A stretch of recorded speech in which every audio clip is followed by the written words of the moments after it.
Welcome back to the Benning Report. The robotics revolution is here. Since 9/11, the Army has effectively employed thousands of flying robots like the Raven and the Predator, and ground-based robots like the Talon and the PackBot.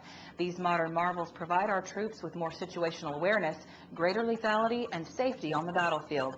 In this edition of Live Fire, our Ron Andruss shows us an exciting new robot that may have a leg up on the competition, but certainly has potential for our troops in the field. Well, Jen, it just might be the stuff of science fiction. Machines that walk like animals and humans. I'm out at the McKenna Mount site where some incredible new technology is being tested and may be coming to a soldier near you. Some may say it's the rise of the machines. The engineers and scientists at Boston Dynamics call it Big Dog. It's a 220-pound technological wonder made of metal, wires, sensors, actuators, hydraulics, electronics, you name it. And it looks and walks like, well, a big dog. People and animals can use their legs to go anywhere on Earth. So we want to make a robot vehicle that can go anywhere a foot soldier can go. There's big robots that can go out and do things that tanks do. And there's really small robots that can be used for IEDs. But there's no robot that can go where a foot soldier goes, helping him carry his load. Big Dog was born out of a DARPA-funded project called LS3, or the Legged Squad Support System.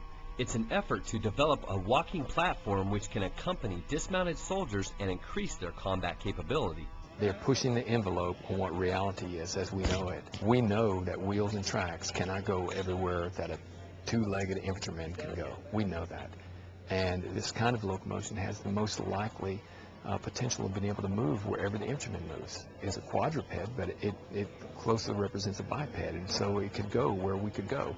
That always seems to be the limiting factor. Wheeled and track vehicles simply don't do well in the woods, in the mountains, in sand dune areas, all that types of stuff, and this is where legs have big advantages. The promise of this technology lies in its potential to offload soldiers of the ever-increasing weight burden of combat gear, thus making infantry lighter, safer, and able to bring more firepower to the fight. There was an increase of 45 pounds in combat load from 1990 to 2003. So in 13 years, it went from an average of about 100 pounds to an average of about 145 pounds. If a kid's carrying a Winnebago on his back and he can't move very quickly and he comes under fire, if he can't move quickly enough, he could become a casualty. And you could draw the line directly to the fact that he wasn't mobile enough. It would make it a lot easier to carry all the gear that we transport. Instead of carrying it all on your backs, if you can just throw it on this thing, it makes it a lot lighter for the soldier, move a lot further, a lot faster.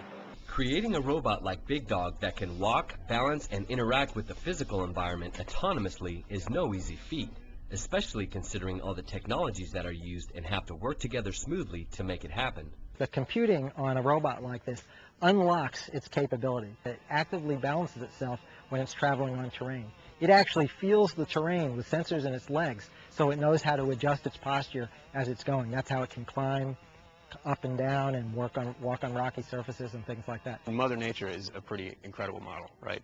I mean, we've strived to get the way that you can see and hear and interact with the world and balance and all these types of things. That alone is an ambitious goal.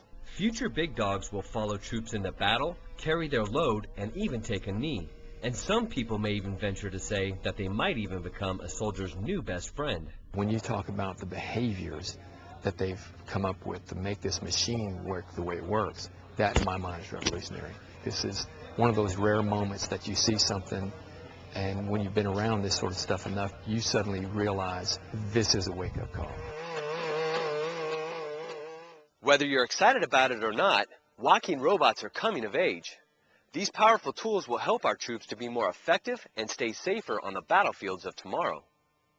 What an incredible machine. When can we expect Big Dog or something like that to be fielded? Well, although it's amazing what it can do today, Big Dog's only about 4 years old, so there's still a few years of research and development before it'll walk onto any battlefield. Are there any plans to develop two-legged robots that look and walk like soldiers? Not officially, but you can bet with the pace at which this technology is moving, it won't be long before that happens.